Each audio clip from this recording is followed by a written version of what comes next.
resume recording. So we're good. All right.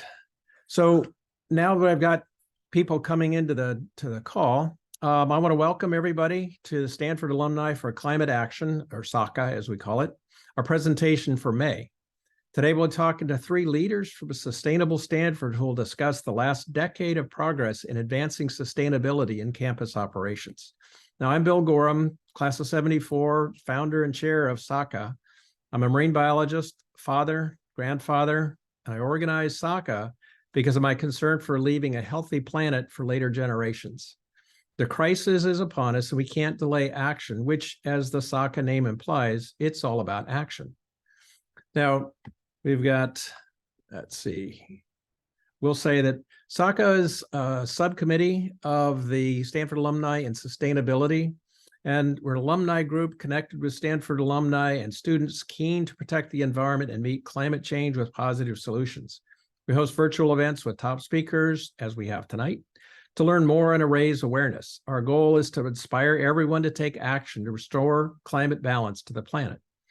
Now, if you haven't done so already, please introduce yourself in the chat so that we can get a sense of who you are and how you're associated with Stanford. Also, as we get to the through the talk, we're going to go ahead and have you put questions in the chat. So do more joining. Now, what I'm going to do in a minute, I'm going to introduce our speakers, but first, sort of a tech info. You should already be muted, but please check to make sure that you are on mute. Also, we recommend you shut off your camera. Otherwise, your every action for the next 60 minutes will live forever on the internet because we're recording the program. And we'll post the video to our SACA YouTube channel and send a link to all who registered for the talk. All right. And again, if you have questions, post them in the chat for all to see. We'll do our best to get to as many as possible by the conclusion of the conversation. We're hoping to close by 6, but we'll have some flexibility on that. Now, let me introduce Aurora, Maura, and Kristen. Aurora is the director of Stanford's Office of Sustainability. She leads and collaborates with university, community, and corporate stakeholders to advance operational sustainability across Stanford University, acting as an in-house consultant to realize the goal of carbon neutrality by 2050 and zero waste by 2030. Moya serves as the Scope 3 Emissions Program Manager in the Office of the Vice President of Business Affairs. Her work includes evaluation and mitigation of the university's Scope 3, the indirect emissions, from all sources, including purchased goods, business travel, and student travel, among others. Now, Kristen is the Associate Director and Climate Action Manager for the Office of Sustainability. She supports various programs that aim at transforming our climate future that use the campus as a living laboratory for accelerating future. So with that, I'm going to stop sharing my screen and invite Aurora for you to share your screen and take it from there. Now I'm going to spotlight you for everyone. And as well, I'm going to, let's see. All right. Great. Thank you so much, Bill. Can everyone see my slides okay? Yep. Great. It's really a pleasure to be here with you all. Thanks for inviting us to be here. We were talking before I came in about this opportunity, and you thanked us for sharing all the activities at Stanford. And I said, you know, we couldn't possibly share with you all of the amazing sustainable work going on at Stanford because there is such an abundance of expertise and accomplishments. I can only give you a tiny snapshot, but I'll do what I can. I'm going to start us off by sharing who is Sustainable Stanford? What are some of the high-level goals and accomplishments? And I'm going to pick just 2 things as I kick us off before I hand it over to Maura, Isabella, and Kristen Perina to go into more details specifically about climate.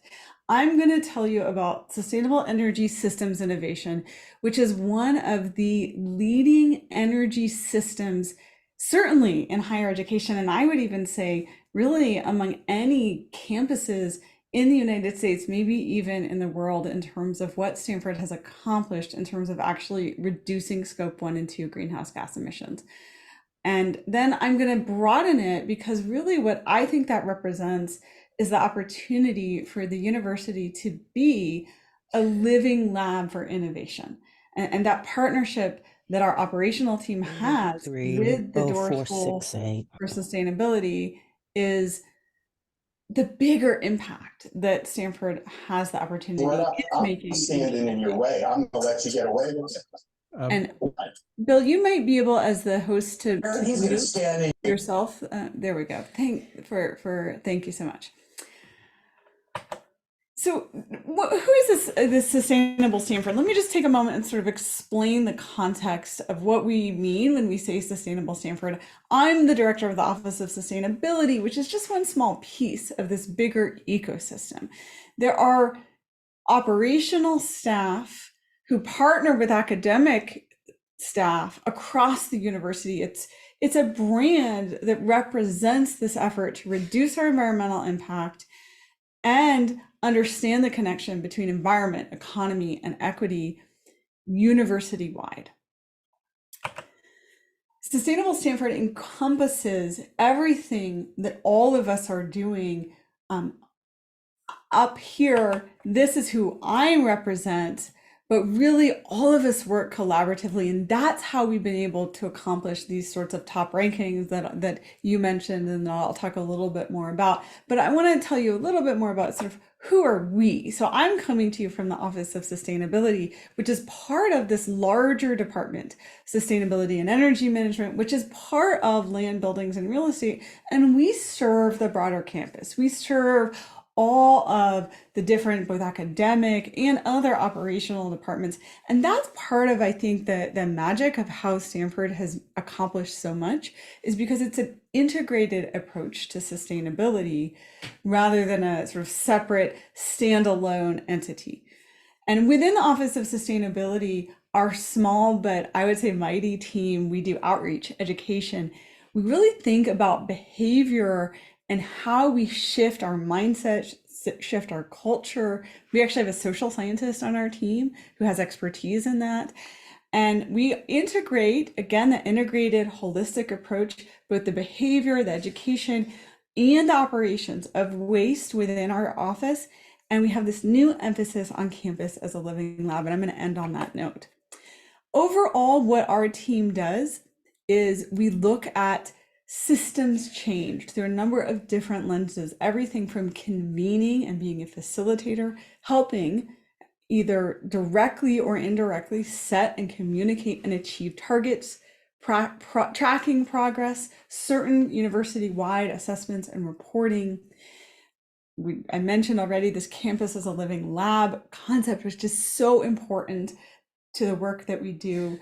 We have a role in stewarding that Sustainable Stanford brand, and we're always listening for success stories and how we can share them. And we love working with students in really strategic ways. This is who we are, just our Office of Sustainability team, and then we collaborate across the university. And a lot of our team is new. Many of these people, these wonderful faces, are people that have come and been hired just in the last few years as there's been a transition, building though on many years of success. And that's how Stanford has become nationally recognized, one of only a couple handfuls of schools to earn this platinum rating, which is a nationally recognized system for tracking, assessing, and rating schools. And you can see here that using this system, there's actually some rankings that have been recognized first for diversity and affordability, second for energy, fifth for curriculum, seventh overall for doctoral institutions, tied for ninth for water. And you can see some of these numbers. There's a couple different baseline years, but all 2000 or peak. Sometimes we use it from our peak. Actually, it's closer to 80% now reduction in scope 1 and 2 greenhouse gases. Reductions in energy use intensity, nearly half of a reduction in potable water use, And then a big effort for us is that we are targeting achieving zero waste by 2030. And you can read a lot more about this if you go to our Year in Review. It's published annually, and there are a lot more details. You'll hear more about our Scope 3 efforts. Stanford, you'll hear from Maura. Stanford is one of the leading efforts to really get into the details of how to measure and ultimately how to reduce Scope 3 emissions. There's an environmental justice minor that's been added in this last year. And I'm going to talk to you a little bit more about our renewable energy targets and accomplishments. So some of our key goals are to eliminate as close to as possible Scope 1 and 2 emissions by 2030, to eliminate waste defined as 90% diversion of waste away from landfills by 2030. And the big climate goal is to achieve net zero by 2050.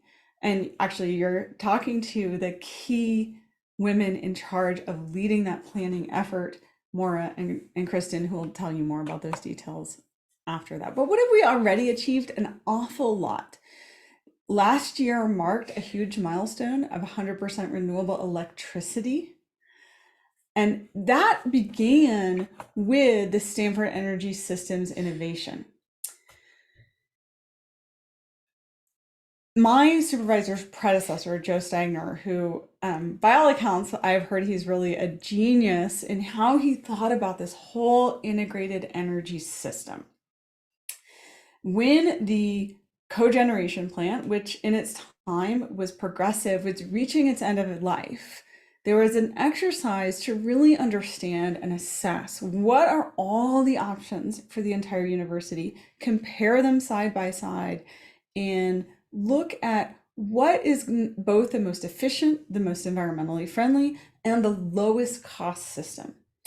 And there were 5 innovations that got to both the most cost-effective and the best from a climate perspective answer. And this is what the whole system. So that these renewable solar stations are part of this overall system that we call SESI, Stanford Energy Systems Innovation. And it includes going from retail to wholesale energy, from a fossil fuel-based system to renewable energy-based system, and from expelling our waste heat into the atmosphere to a heat recovery system, and moving from a legacy steam system to a hot and chilled water system. And from having no energy storage to having both electricity and thermal storage. This $485 million capital investment is forecast to save well over actually $520 million over the 35-year life of the system. And it's actually doing even better than forecast, as we've seen the price of natural gas go up more than we forecast when this was originally designed. We have seen, and you just look at the difference. This legacy system was an opportunity for renewal and for transformation. And it's a beautiful building. We've given over 5,000 tours of this central energy facility. And this is not just higher education. These are tribal leaders. I personally give a tour to the deputy director of Taiwan's Environmental Protection Service. We have school children. We have governmental leaders, corporate leaders.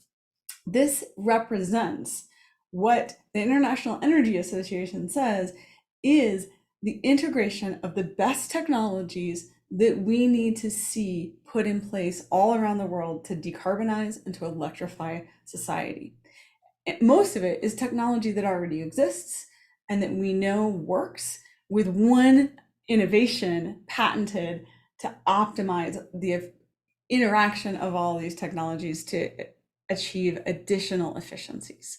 So this is exactly the kind of campus as a living lab innovation that we need more of. There's actually PhD students. We had a PhD candidate who's now a professor at Stanford who continues to do work with our building energy management team and continues to innovate how to maximize the efficiency of our campus buildings. This brings us to the last thing I want to share with you, which is a pilot project that staff like Maura, Kristen, and others are launching, the Living Lab Fellowship Program for Campus Sustainability. Next year is going to be the pilot year, and it's a collaboration between the Office of Sustainability and the Bill Lane Center for the American West, with generous support from the Doerr School of Sustainability. And what makes this fellowship so compelling is that, one, it advances the sustainability agenda. It's real world, scalable, impactful projects. So students in a year-long both course where they gain skills in project management and change management, and paid work experiences gain practical experience getting work done.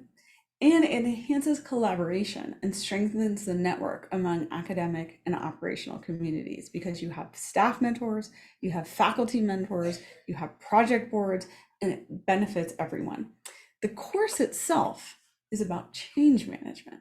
And this is what is really important, because Stanford, we know, is already graduating some of the world's best thinkers in science and policy and technology. What this course adds on is the ability for students to navigate the transformation of organizations. We know that over 70% of change efforts in large organizations fail. So we need not just the best scientists and technology and policymakers, engineers, we need students and leaders who can go into large organizations and implement that technology and implement those policy. And so Stanford becomes a place not just to achieve SESI. And how did SESI get done? SESI got done because Joe Stagner and Ron Gower, Director of Energy Operations, and my predecessor, Hamid Ahmed, they successfully navigated the change process and built buy-in. So this fellowship program teaches those skills to complement the world-class education that the students are getting and builds that community. So that's part of our goal, is expanding Stanford's campus as a living lab and bringing together the operations, procurement, teaching and research, the faculty and students, industry and government for regional, national, and global impact, and then also collaborating with peer institutions that are doing similar work so that we can multiply and magnify our impact. Because we know that as important as it is for Stanford to be doing this work to be a sustainable institution, the biggest impact that we have is sharing what we're learning, both through our teaching, through our research, and through our students, and then having that have a larger impact regionally, statewide, and beyond. So with that, I'd like to pass it over to my colleagues to continue sharing more about our climate action work.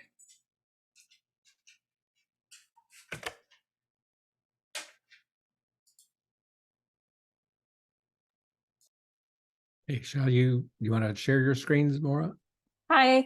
Hi, I'm Kristen Farina. I am Stanford's Climate Action Manager, and I'm just queuing up our deck. So give me 1 second. It's great to meet you all. All right, there we go. Okay, so as I just mentioned, I'm Kristen Farina. I work with Aurora and Stanford's Office of Sustainability, and I have the big job of working on Stanford's climate action planning along with Maura here. Maura, if you want to introduce yourself. Yeah, hi everybody. My name is Maura Isabella, and I'm the Scope 3 Emissions Program Manager here at Stanford. And I am also a Stanford alum myself, so it's particularly fun to be here today and see all of you. Thanks.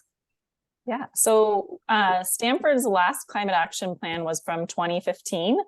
So it's been a number of years since we've updated it, and our efforts in 2015 and even the climate action efforts that were before that, the formal plans were really, really energy focused. And so I'm excited to announce that literally just last week, we off a new climate action plan update for the university. And why? And I think Aurora mentioned this, but if not, it is because Stanford has a publicly made goal to reach net zero emissions by 2050. And our responsibility in our groups are really to push that from an operations perspective. And we need a plan to get there. So that's what this climate action planning update is all about, is creating a plan for Stanford to meet that publicly made net zero goal that we have. So why are we doing this now? For one, our last climate action plan was very energy focused. And what we know is that to address the climate crisis, it's not, obviously, we all know it's not just about energy, it's about all of the climate impacts. It's not just about emissions, it's also about planning for climate resilience in our future, which I'm going to talk about in a minute. And really, our goal is to coordinate all of the efforts that are going on across the university to work together, to find synergy, create strategic collaboration, inspire action, reduce barriers, hopefully at the end of this, allocate the necessary resources to get us on track. And then, of course, to continue Stanford's legacy of innovation and maintain our role as a leader in this field. And hopefully also, as we'll get to too, is create some solutions that can be scaled, like SESI, which Aurora mentioned.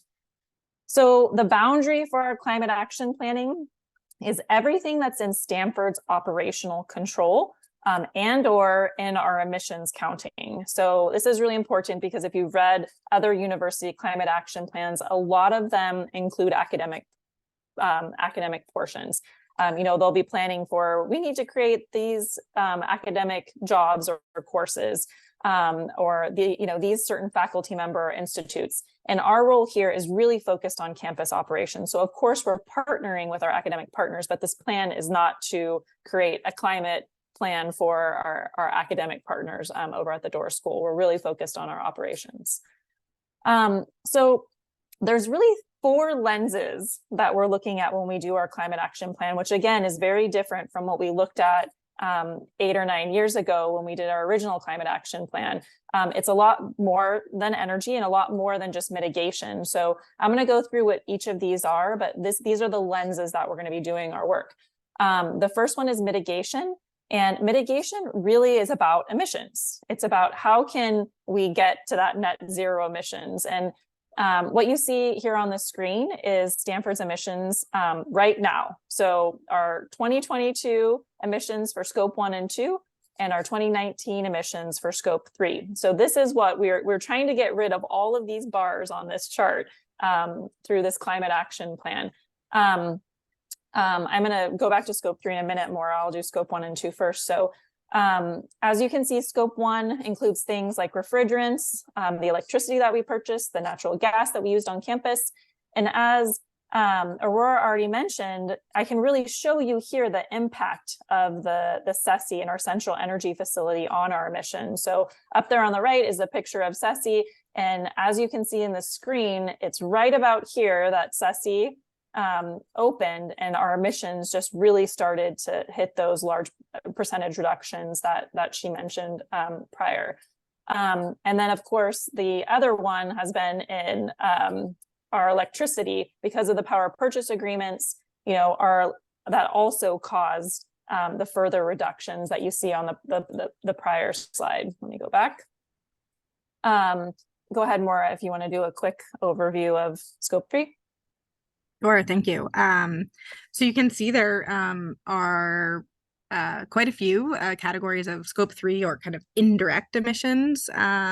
These are generally emissions that occur as a result of things the university influences, but just doesn't emit directly here on campus.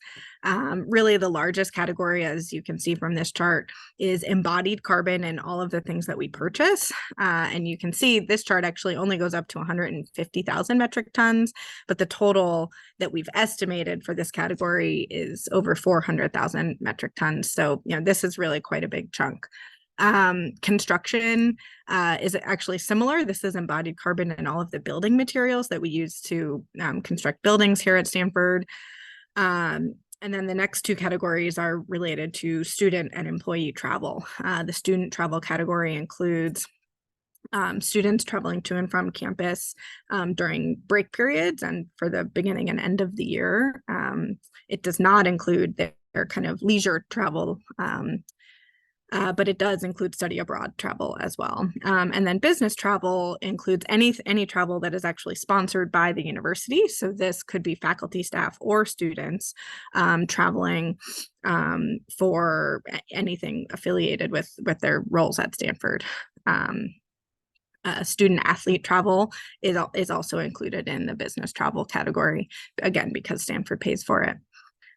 Leases has to do with emissions that arise from any land, property, or buildings that the university owns, but leases to others. So as you all know, the Stanford campus is very large, and we have quite a few of what we call our downstream leases, particularly ground leases where we've leased our land out, and other entities own the buildings or any infrastructure on the property. So those actually include the hospitals, Slack, some of our faculty housing areas adjacent to campus, and the Stanford Research Park are all included here. Fuel and energy looks at the upstream emissions from the fuel and energy used here on campus. Employee commuting looks at how employees get to work and the emissions associated with that. It does also include students and any students who live off campus and commute in. And then finally, our waste emissions and wastewater emissions are a small portion. And I'll mention here that the reason that our waste emissions are negative is that we've chosen a methodology to measure these that really reflects the fact that we do recycle and compost over 65% of the waste by weight that is generated on campus. And so there is an environmental benefit to that, as opposed to simply landfilling all of that waste. And we've reflected that in our selected methodology for this category. So I know that's a mouthful. Let me turn it back over to Kristen to talk a little bit more about scope 1 and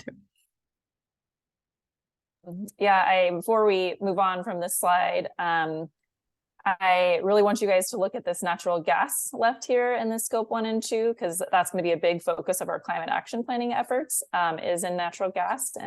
And we've made a lot of progress with natural gas, but electrification and converting from natural gas is not easy. And we'll talk about that. And we're looking to pull in experts like yourselves to help us with this cause.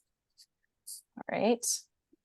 So we talked a little about SESI and why we dropped. And as you can see here, left is about 7,000 metric tons in our electricity profile. But as of 2023, this has actually gone to 0. So when we show the 2023 chart next year, electricity will have gone to 0. So all we'll have left is our natural gas, our refrigerants, and vehicle fuel for the most part. So that's Stanford-owned vehicles on campus and the fuel that they use to manage our operations. Great. So I just want to provide a little bit more background and detail on the Scope 3 emissions program. Our program was launched about 2 years ago, following the Board of Trustees goal for the university to achieve net zero emissions by 2050.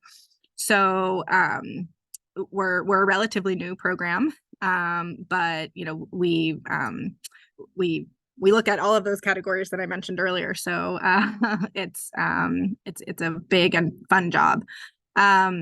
What's interesting, and I think potentially differentiating about Scope 3 emissions is that really the solutions involve engagement from individuals across campus, and every community member's behavior affects these indirect emissions, whether it be things they purchase for the campus or how they commute to campus or whether they travel.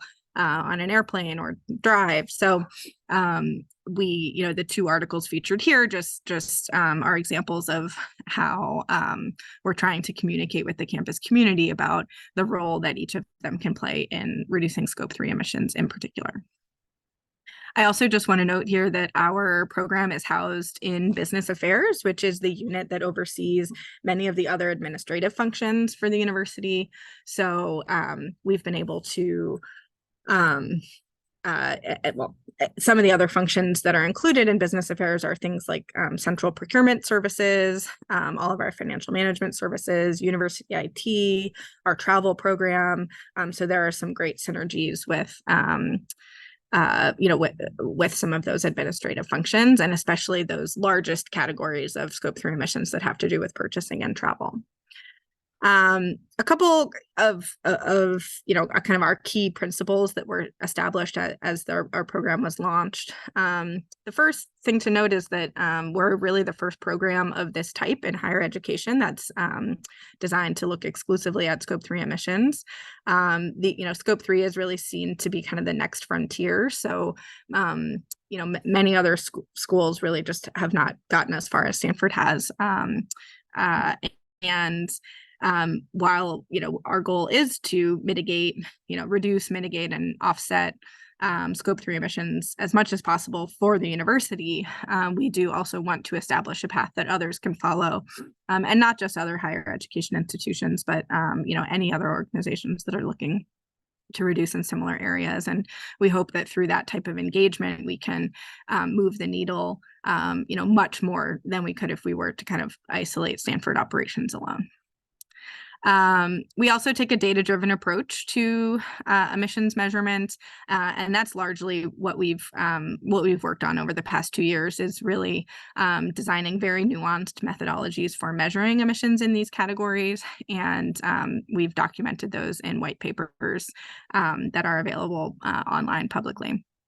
And then lastly, we have what we call the 3 E's, which is kind of our ideal state for any mitigation strategies that we do move forward with for Scope 3 emissions, which is, of course, we want those mitigations to reduce emissions, but ideally, we also do that in a way that is financially responsible and increases user experience. So we're really hoping for those kind of win-win-win solutions. We do have an advisory committee that's comprised largely of faculty that is called the Scope 3 Emissions Working Group. Some of their roles, their advisory roles are listed here on the left, but I just like to include this slide to show that we do kind of actively seek engagement from both, senior staff with expertise and faculty who do research in this area to make sure that we're really kind of pushing the needle pushing the envelope as much as we can. Next slide. So this is our kind of general process that we followed for each category. I won't go into this too in depth, but first, because of that data-driven approach that I mentioned earlier, really our first step is to define a category. We do a lot of research to dive into what is the right measurement methodology. Unfortunately, in this world, there are not a lot of standards available, especially for calculating Scope 3 emissions in higher education.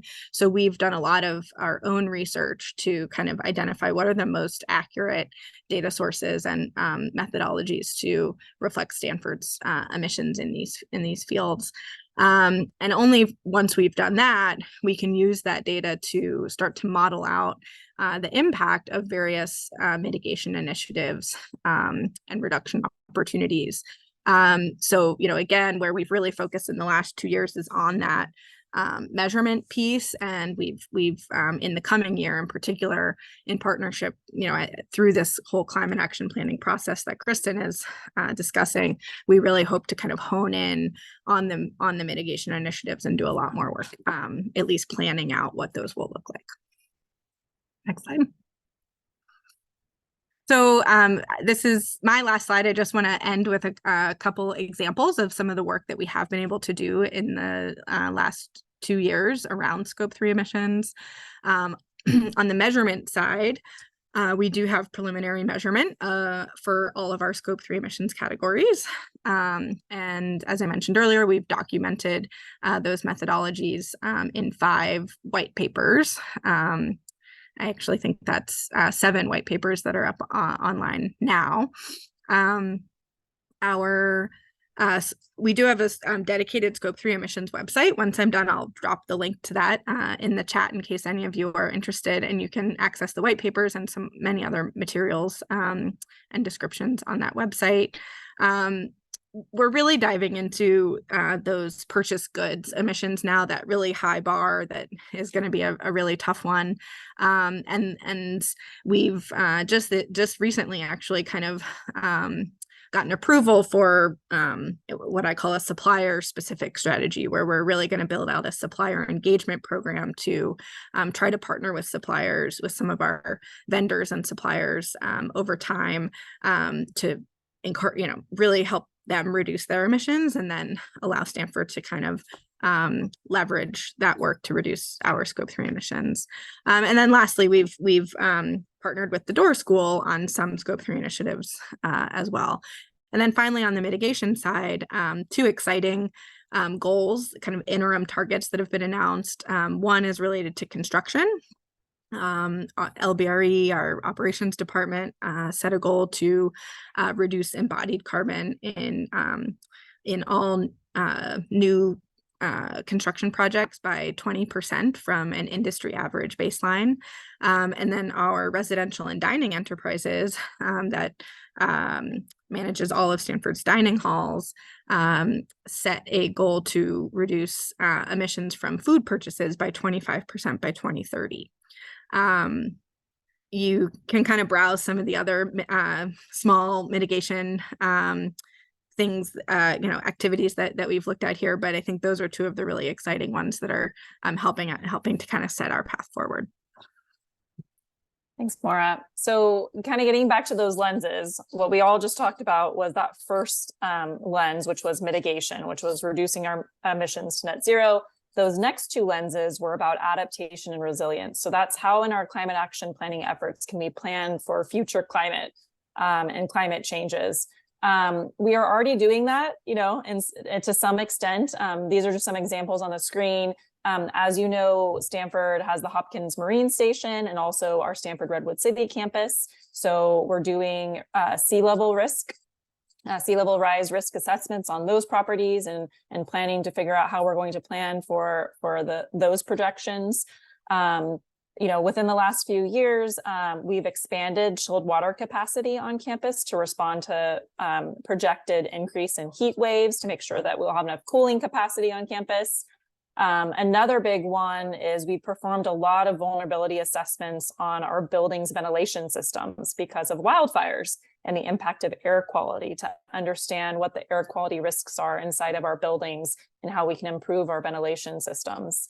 Another fun one, I recently heard from Stanford's head of conservation on our endangered species, and they're doing a lot of research around the endangered species on campus and how they are going to respond to higher temperatures and even drought conditions, and how we can help support them. And then my last example on here, I think we all saw the giant atmospheric rivers dump on us over the last several months, and our water resources group is working hard on stormwater management and capture to plan for future water events. But there's more that we need to do. And we'll talk about that soon. Sorry, that last lens, which I don't have a slide for, was on climate justice. And that is another lens that we're working to apply across the climate action planning efforts. And to give you an example of that, what we're trying to think about is all of these actions that we're taking, how does that impact others? An example of that is where all of our waste goes. Predominantly, usually where there are landfills, recycling facilities, even compost facilities are usually in low-income minority communities. And so as an example, if we're going to take a climate action related to waste, we'll really want to think about the impacts that action takes on other communities. Also, as we think about offsets, that's another big area where climate justice comes into play is if Stanford chooses to use offsets to reach its goal or not. And if we do, how can you apply a climate justice lens to our decisions around offset policy? So you can see down below our lenses that I just talked about: the mitigation, which is emissions, the adaptation and resilience, which is planning for future climate, and then our justice lens. And these are all the working areas of our climate action plan that just kicked off. So you can see purchasing is a bubble, because you saw that giant column on that. Some of these are a direct relationship with our emissions chart, and areas where we got to reduce those emissions, such as purchasing. Another, Stanford owned fleet is on there. Our energy systems, our food systems, our waste system. Another big one I prepared you for was degasification, the natural gas on campus. I think I saw a chat come in regarding what natural gas do we still have on campus. Our central energy facility does use some natural gas, but we still have gas on some of our older buildings on campus are still heated with natural gas. If you guys remember Robley, Robley just had its 100-year anniversary, and it's right next to Lagunitas, and both Robley and Lagunitas have actually our biggest gas user on campus. We skipped over those buildings when we put in the central energy facility because the cost to upgrade over 100-year-old historic buildings from natural gas to the hot water system is significant.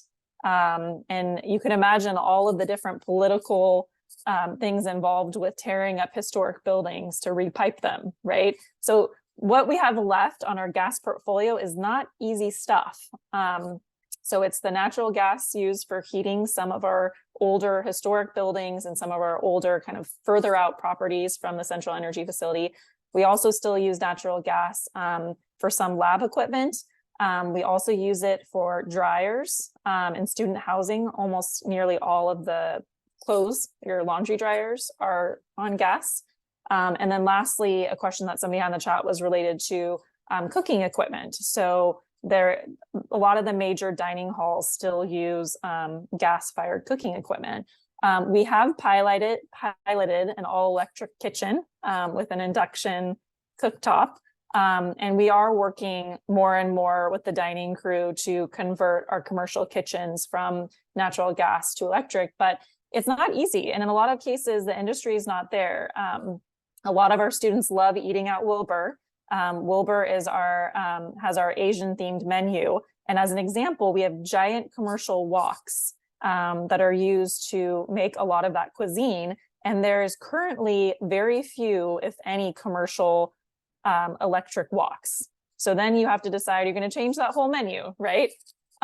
So a lot of complex decisions that have to go into this, like the last natural gas on campus. You can see other areas that we're working on planning here: land use and planning, design and construction, transportation. These are all major planning initiatives for the university to think about how are the decisions made related to our transportation systems, our land use systems, impact these emissions in our climate future. And then the last one I really want to call out is these green ones on the right here. You can see this bubble for working on climate vulnerability assessment. And really what that is working with our faculty and our students on trying to predict what our climate future is going to look like, so we know what to plan for, right? What is the climate curve going to be? What are those impacts going to be? And how should all of these other bubbles be planning for that? So that's kind of working on modeling that climate future. The other bubble you see there, green, is offset policy and carbon pricing. Stanford really hasn't come out yet with an official policy on offsets, if we will use offsets to get to our net zero target or not. And so that group is really to think thoroughly about if Stanford will use offsets or not, and then to the extent, how should we use them? There's a lot of decision-making surrounding that. So what are all these groups charged to do in the coming weeks? They're charged to recommend goals and targets, interim goals and targets for us. 2050 is a really long way away. So what can we do and what should our goals and targets be in the meantime? They're assessing what emissions can be eliminated and which are we not going to be able to eliminate, in which case we would need to use offsets. They're required, they're asked to recommend specific actions the university will take. And there's lots of things that we want to think about when we think about actions. So is the solution we come up with, is it just for Stanford? Or is that solution scalable to other communities around the world? How can Stanford be a leader in supporting emerging technologies? How can we think about short, medium, and long-term implementation of different solutions? And then what are the benefits, obviously, the emissions versus risk prevention versus costs, right? And then the last thing we're doing is a lot of stakeholder engagement. So, which is part of the reason why we're here today, is because we really want to hear from all of our community on what they think this climate action plan should include and what the results of it should be. Just this last week, we ran in the Stanford report an announcement asking for anybody at Stanford in the Stanford report, what they wanted us to consider as we embark on our climate action planning process. And these are just a sprinkling of some of the comments that we got. Somebody said bulldoze professor bill and put up an apartment block. Somebody said eliminate single-use plastics. Make it free to charge your vehicles on campus. So there's a lot of great ideas coming in from the community. And also that's why we're here today. You see you on there, is that we're hoping to engage everybody in the Stanford community in this process, because it's going to take us all. We're hiring students to work as interns to help do research for these different areas. We're hiring students as fellows in climate justice, and electric vehicle readiness. I could keep going on all of the fellows we're going to have working on this. And then we're also trying to work with academic departments. So there's a lot of courses throughout the academic year that have project components. And we're hoping to engage them this next year so that some of the project students are working on can be part of that. So I'm going to end there so we can have time for questions. But these are some of the things that we're hoping for people to contribute. So what do you want us to research? What do you want our goals to be? What policies do you want us to consider? What solutions should we consider? And then at the end, who should we include? So I throw that on the table for you guys. And we look forward to working with you on this. All right. Well, you've given us a tremendous amount to think about and to work through. There are a number of questions that we've had, and you sort of noticed some of those. I guess my first question is, how do you have time to do anything else? You have so much on your plate. You need to increase your colleagues by a factor of 10, it seems like. You've got some really significant challenges, but it seems like you've laid out something that is as effective as you can get. What are your thoughts about, how do you marshal all of it together? Well, I will say that Stanford has an incredible community of staff. So you're just looking at 3 of us here, but there's probably 15 to 20 sustainability staff just like us spread across the university. And then beyond that, I think there's so much leadership in our administration, and on the faculty side, of course, our New Doors School. Everybody's working together on these initiatives. So I don't think, and of course the students are very passionate. So we also have a whole student force that are engaged in this process and helping. So we're managing it together. But yeah, it is daunting. We do have a lot of work to do to figure this out together. A question that you've read some of these here, but why don't I just throw it out? The first one that came on was, why is net zero a goal that is set 20 years after the others? 2030 seems like a necessary target date for everything to best help avoid climate catastrophe. 2050 seems too late. 2050 would be a good year to achieve a goal of net negative 5%. How do you respond to that? Any thoughts?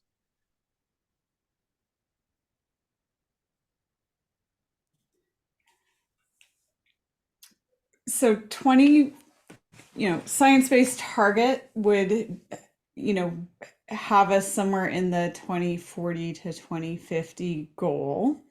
So we are more or less aligned. 2045 would be having us aligned with the science-based target.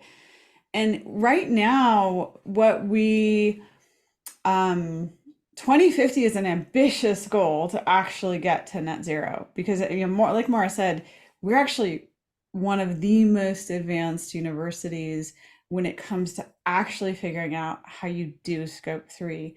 And we are part of an IB Plus consortium of sort of large research universities, top schools, and we compare numbers in terms of our data. And when you look at the data of what has been achieved, Stanford's really ahead of the pack in terms of actual reductions of greenhouse gases without offsets. 80% reductions of scope 1 and 2 greenhouse gases is incredible.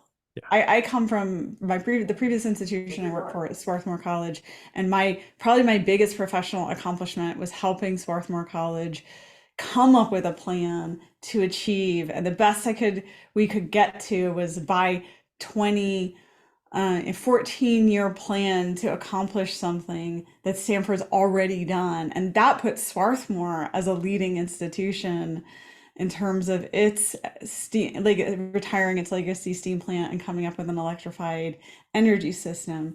So I don't want to disagree that we need to, like, the planet needs us to do more. So we're sort of at this funny place where the technology is there. In fact, I'm a huge fan of Professor Mark Jacobson. If any of you know his research that shows the technology is there. We have the renewable energy ability in over 130 countries around the world. We could be powered with renewables, and yet the ability to finance it, the change management ability to get everyone on board, to implement that technology is so far behind the world needs to be.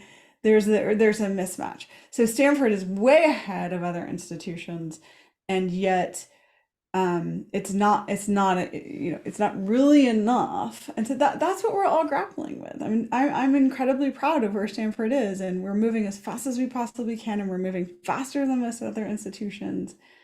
I don't know, what would you add to that, Maura and Kristen?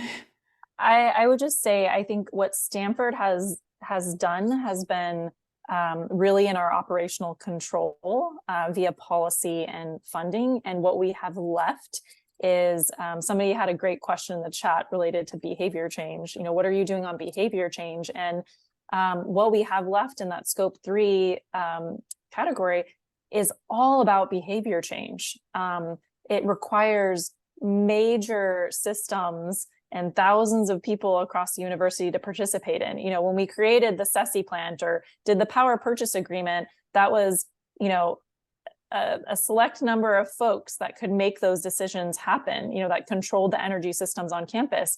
But if we want to impact that giant purchasing column, that involves system-wide changes, with thousands and thousands of purchasers across campus that have to change their behavior, right? It's a different scale that's required to reach this last amount of emissions.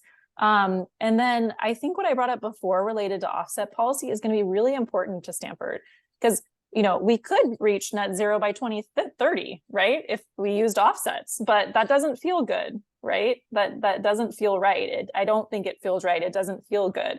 We need to reduce and eliminate as much as possible, and then we consider offsets at the end. So we also have to do that planning, right? That planning of how far can we reasonably get with elimination and reduction? What will be left? And then what is our policy going to be around that? So I think that's a big, policy leadership question that's going to come out of this climate action planning effort. Yeah, I'm amazed that you're able to be really focusing on scope 3 emissions, to just tackling it, like you said, that Stanford is leading the pack. Just be willing to do that is amazing. And trying to make those changes carry through to so many different groups, so many different areas is very impressive. It's a testament to the leadership of Stanford, Vice President Randy Livingston, and also Provost Drell had a vision to say, so much there's been a big investment in the infrastructure that's the next frontier. And they made a commitment to say, we don't know how to do it yet. Let's do the research and invest in that research, and to the board's commitment to say, one of the things I've been impressed with Stanford is saying, while 2050 may seem like it's not the biggest, boldest commitment that some institutions have made, Stanford likes to make thoughtful, deliberative commitments and follow through with real work. Right. And that's not necessarily the only way to do it. I worked at the University of California before, and University of California made one of the earliest commitments to green building and renewable energy, and then said, we don't know how we're going to get there. We're making a commitment. We're putting a stake in the sand, and then we're going to figure it out.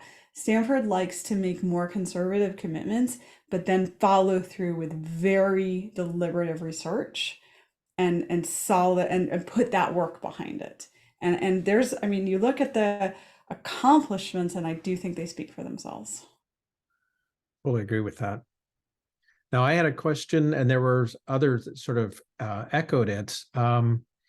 What can alumni support? How can we support the effort of Stanford being a living lab? What can we do? Well, we have this new Living Lab Fellowship program. We haven't yet defined a specific role for alumni, so I'm kind of thinking out loud here. But at a previous institution, we created this role of a sort of sustainability sage.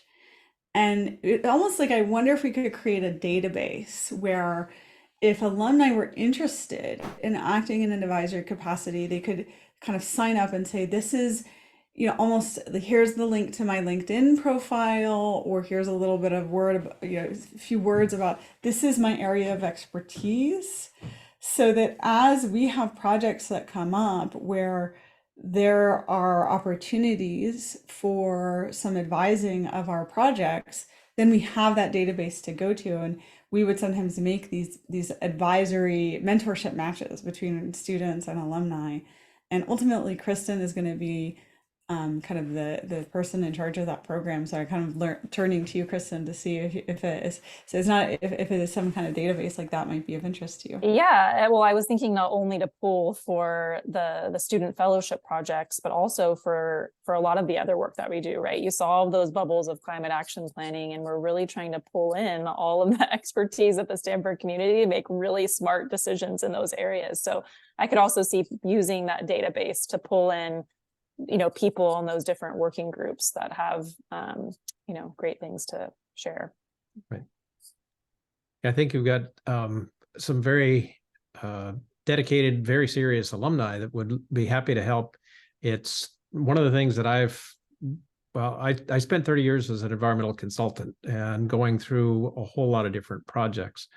And the challenge to try to get alumni motivated to help is not that they're not interested. It's connecting them with the people that are asking the questions that could use the help, that can apply some very well-learned, very effective experiences that could help with I'll say the non-academic, I hesitate to say real world, but the issues that have other small or large businesses have had to deal with.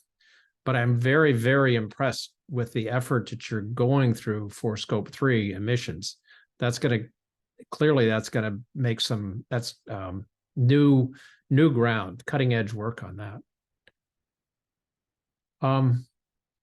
Let's see. There were a couple of other specific things. You had mentioned one of the questions was, do all the kitchens on campus have induction stoves? And you mentioned about the challenges with that.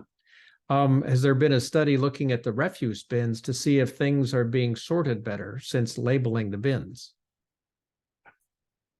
Yeah, so we definitely try to perform waste characterization studies as much as possible, where we actually we pull out samples of Stanford's trash and we actually sort it piece by piece to figure out what's actually going into our landfill, recycling, and compost. And then we strategically make programming around that to, we take samples from housing, we take samples from the labs, all of the different suppliers, and then we can target our education resources to support changes in the buildings based on what we see out of those waste characterization studies. But I would say overall, we're really, we have a really strong program in interior infrastructure for waste collection and sorting.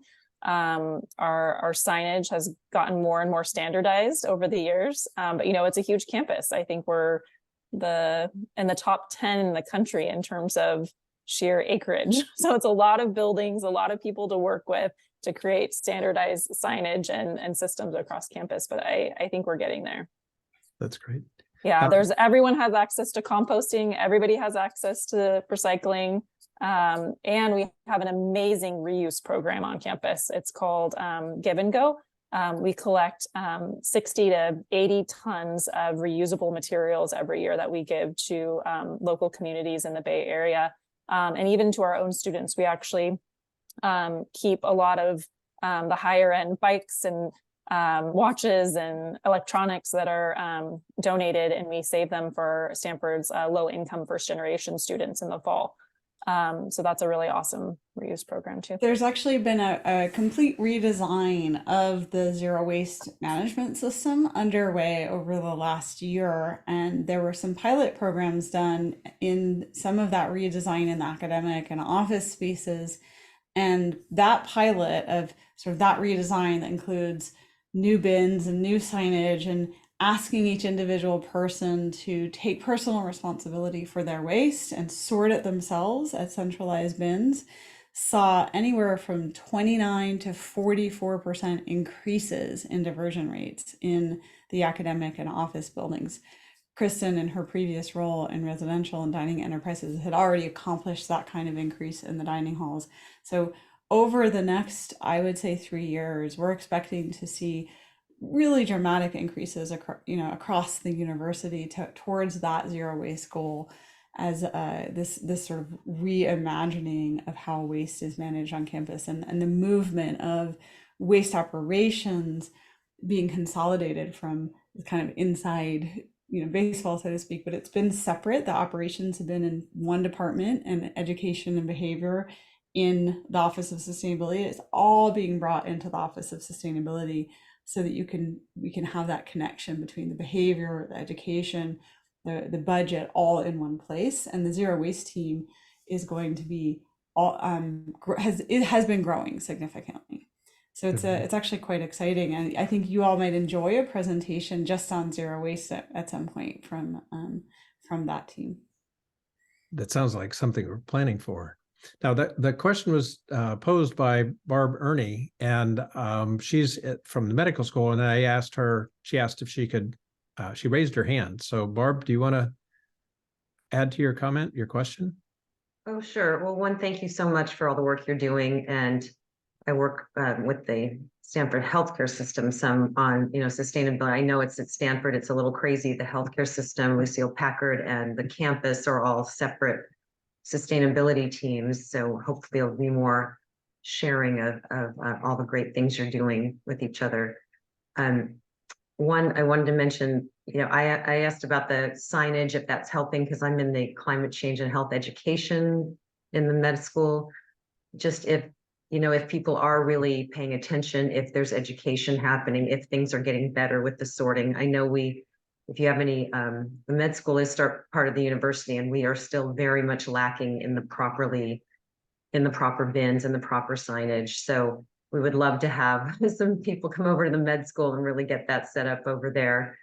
It's wonderful. The Chris Laboa set up a few years ago, taking all the wasted food. I don't even call it food waste anymore. It's wasted food from the events and dining halls to the homeless shelters and senior centers. So if others don't know about that on this call, that's a huge thing, as food waste is 9% of our global greenhouse gases in the US. So Stanford's really doing a wonderful job in getting that extra food to the poor, underserved every day.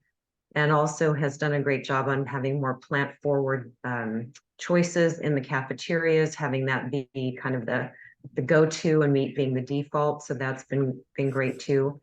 I do want to circle back to the gas stoves and the induction stove, because it's really now a major health issue. It's not just about reducing our emissions. this is going to be an OSHA issue. This is a health issue to any of the workers that are over gas stoves all day. They're breathing in nitrogen dioxide, carbon monoxide, probably formaldehyde in some of them. And those stoves are leaking all the time, even when they're not on. So the workers are at high risk for respiratory, cardiac issues. And even the students in those dining halls, if they're using gas, are at higher risk for asthma attacks and things. So to us, as physicians, it's a major health priority now, and not just reducing the gas emission. I mean, we want to reduce that too, but it has a high priority because of the health ramifications that somehow didn't really get highlighted until this past year. So I just wanted to kind of inform everybody on the call too. If you have a gas stove, please open windows and put your fan on and think about going to induction when you can. Yeah, it's I wanted to just comment on a couple of things you said. I actually worked with Chris Laboa. He was like such a fabulous student. I mean, I think he like single-handedly was responsible for like tons and tons of food donation. But you know, I think another presentation could be on Stanford Dining's a phenomenal sustainable food program. They have made so much progress, especially with the plant forward menu, as you just mentioned. But you know, I think I love the health argument that you're bringing to the table, because one of the challenges that we do have is that while natural gas is a lot more expensive for the hot water argument on campus, it's actually really cheap compared to electricity. And in a lot of these cases, like the dining halls, it's not just about switching out the equipment, it's you have to actually upgrade all of the infrastructure along the line. So the transformer have to be upgraded, the panels have to be upgraded just to change out the cooking equipment. And when we look at the ROI of that, because the cost of electricity is so much higher, you know, if you want to change out to an induction stove, let's say it's $1,000 for a commercial one, to get that to plug into the panel, it actually becomes a $60,000 project to put in a $1,000 stove or induction stove. And so I love what you're talking about, is that it can't just be a climate argument, right? To prove that funding, we're going to have to bring in health arguments and other arguments to make that case, because the economic one is not there. No, I'm sorry if I missed it in your talk, because I was kind of in and out. I know Stanford's using the Palo Alto alternative energy sources, right? Or do you use Palo Alto Energy? No, we don't. We actually have our own agreements. So we have 2 power purchase agreements that cover the renewable, you know, the renewable supply for the campus. But we use PG&E lines for our electricity. We don't go through Palo Alto. Right, because you were out when I was out of power. How much solar is being put in on campus then? So we have the 2 solar farms that we have produce 100% of Stanford's electricity needs. It actually overproduces. I think this last year we were at like 123% of Stanford's electricity needs. But you're saying the electricity costs so much more than the gas to run the stoves. But if we're getting it from our own solar source, why is that an issue? I'm sorry. So the solar produced in the valley is not, you know, necessarily what is exactly, you know, we don't have a line from the valley that's transmitting it to the campus. So we have to pay for all of that transmission, and we're still paying a kilowatt hour rate. It's lower than if we were to buy just the general grid energy. But we're still paying per kilowatt hour. So it gets rid of our emissions, but it doesn't get rid of our electricity cost. And the cost of electricity per unit of energy is higher still yet than natural gas.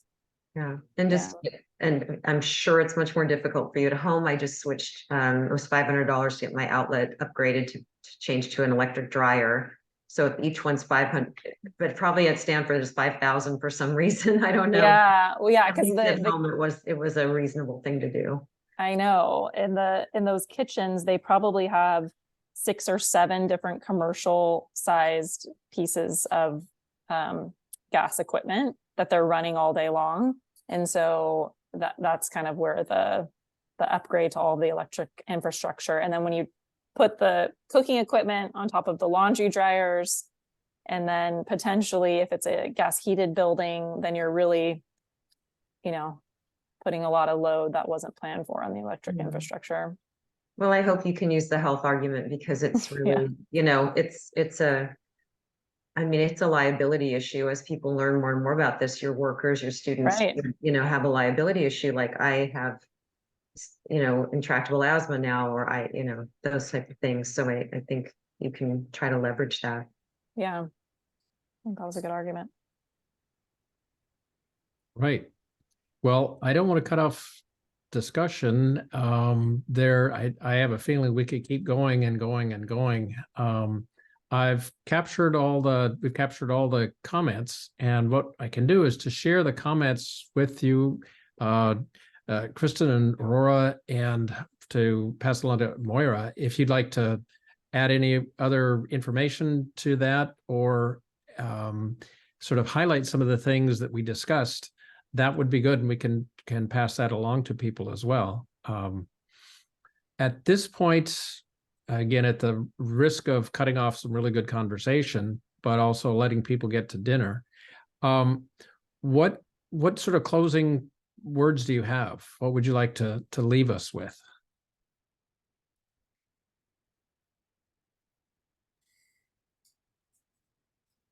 Go ahead, I- Kristen.